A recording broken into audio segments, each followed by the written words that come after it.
KC fam, this is going to be a very quick video. Today I'm just going to share with you, I was in the middle of doing this and I thought, oh, I should share this with my KC family. Guys, this is how you save money. I think we all need to save some money, especially when it comes to groceries and stuff, which is extremely expensive these days.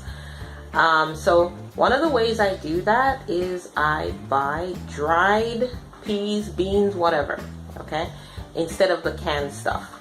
Because when you buy the canned stuff, what do you have? You have, you get like one can of, say, chickpeas or lentils or whatever, and you spend what, $1, or at least in Canada, okay?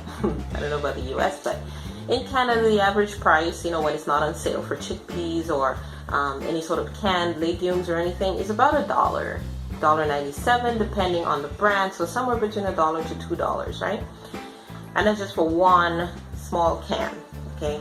Now, instead of doing that, what I try to do 90% of the time is I buy bags of dried peas or beans. So for example, let me show you guys, like right here, I have some dried green peas, right? Or let's see what they call it on the bag. Yep, just green, hold on, there's another word. Green whole peas, that's all it is. And these are absolutely delicious if you ever get a chance to try them out. So you get a bag of dried peas or chickpeas or any sort of hard bean. You could do the same thing with lentils, but to be honest with you, lentils are so easy to cook. There's no need to go out and go through all that trouble to soak and all that, which I'm going to explain in a minute. So basically how I save the money, I get a bag of dried peas like this, or dried chickpeas, or red kidney beans, or lima beans, whatever bean or legume you want to try out. And for that bag of peas, like this bag of peas, I believe it was like $4. That's it, right? And out of this bag of peas, guys, you get, oh good heavens, I don't even know, you get like at least 8 or more what you'd get in a can, right, of chickpeas for like $2 each. So basically you're saving yourself a ton of money every time you buy dried peas. And the way I do this is, I'll show you guys. So first thing you got to do, get yourself a bowl, any bowl will do, and you pour out as much as you like. I usually pour out about half the package, if it's a small enough package. This is about I think this is a kilogram, yeah, 1.81 kilograms or 4 pounds, this particular bag. So I pour out like half the bag, okay, and get a bowl big enough to hold that, of course, and then you basically put cold water into that bowl, okay, and that's it, to cover whatever you've poured in there, whether it's chickpeas or beans or whatever. You pour enough water to cover it and then some, okay, so as much water as you can into that bowl without it overflowing. Put it in your refrigerator overnight, okay, and the next morning you wake up, you drain that water out of the soaked beans or whatever you had in there, and then you basically just get a pot that is big enough to hold all of those now swollen peas or beans or whatever you have. Because normally when you pre-soak your beans or peas, they will swell up, right? They'll almost double in size depending on what it is, so they become plump, almost like when if you picked it off a vine or bush fresh, okay? So they take up a little more room in the bowl. So usually a bowl of whatever you had put would look like it's double in size because it's soaked up all that good water that you put in there. And then guys, it is so easy to cook it at that point. I'll show you what I mean. So what do you do next morning? You get a pot. In my case, I use a pot that is this big. Okay, let me get the light for you guys because I think that may be, okay, here we go. So you get a pot as this. You put water just enough to cover, a little bit above. It doesn't have to be, exact science here. You get enough water in the pot and you put it to boil.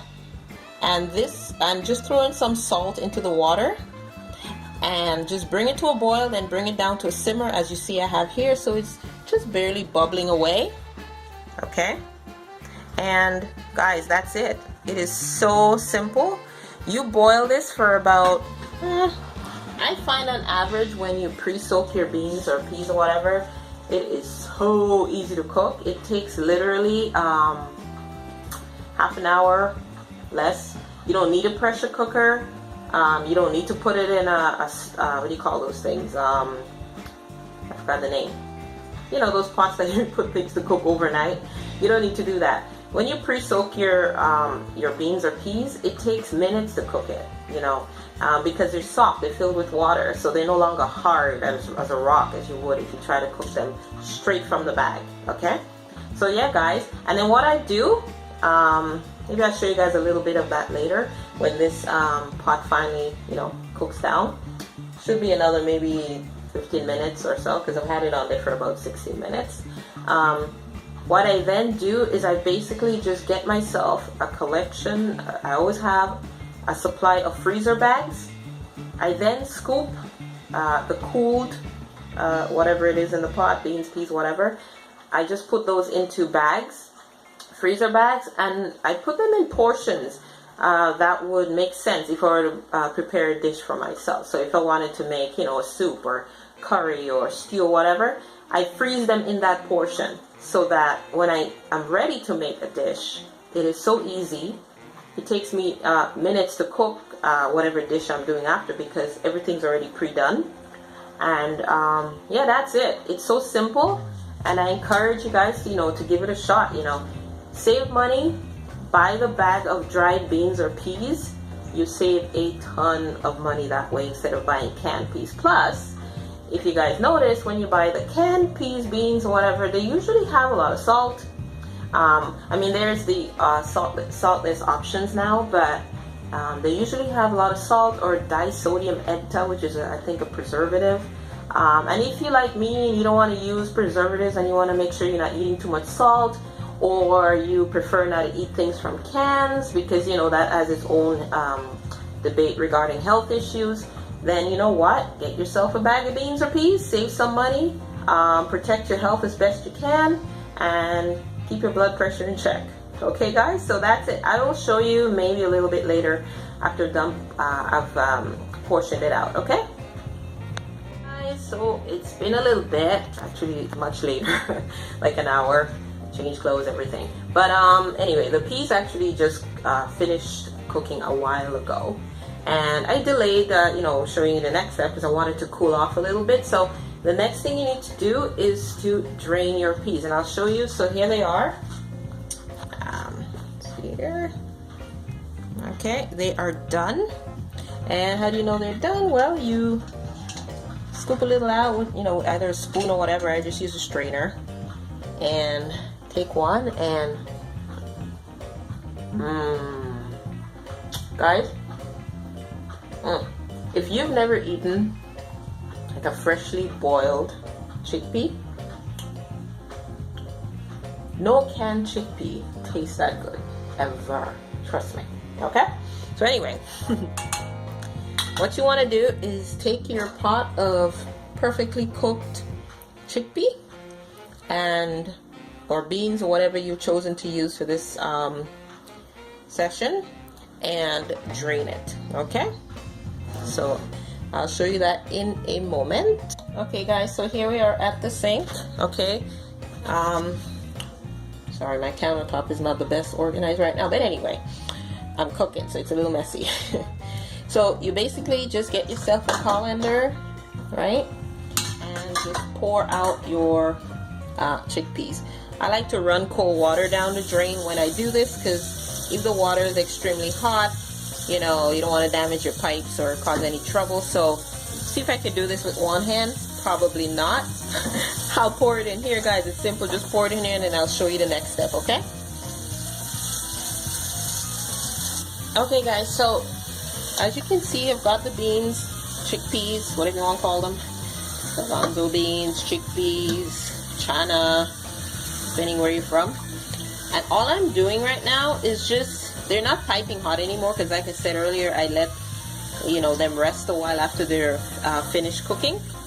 So all I'm doing is just running cold water from the tap all over them.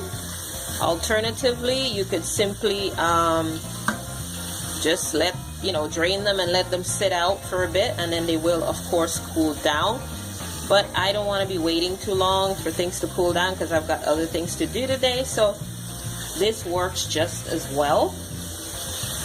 I think you can also just get a bowl of water, put some ice cubes in it, and dump the peas into that bowl of ice water. Okay, so basically that's it. You're just running them on the cold water or cooling them off in whatever way you decide. And this is all there is to that. Okay, let them drain off a little. So I come over here now, guys, and this is what I use. Okay, you can use whatever brand freezer bags you have. I use these because they're cheap, they're easy to get. These are Glad freezer bags. Okay, you can use the Ziploc freezer bags, whatever you want to use. Okay, and all you gotta do is put your cooked, sorry guys, I'm doing this with one hand. Put your cooked peas or beans into this bag. Let me just grab a scoop. Okay guys, so I've got my ladle. I use a ladle because I think it's the easiest for this. And then you just scoop it into the bag. There is no rocket science to this. Okay, whatever amount you want to put in there, you go right ahead, but don't put too much because it obviously is going to freeze into a ball. So this is like a good for me anyway, a good cooking amount for whatever recipe I want to make. This is usually what I would cook for myself. If I'm cooking for more than one person, I'll either, if I plan to, I'll just freeze more in one bag or just use multiple bags, guys. Okay, then you just tie up your bag and chuck them in the freezer. That's it. There's nothing else to it, guys. It's that simple. You save a lot of money. It's much healthier. Cook and freeze your own peas or beans. That's it. Casey family, let me know how this goes for you. Comment down below. Don't forget to subscribe to my channel. Alright, I'd greatly appreciate it. You let me know that you're enjoying what I'm doing, and I need to just grow my Casey family. Alright? Alright family, as I always remind you, if you don't know it yet, God loves you, I love you, love each other. See you next time, guys. Bye bye.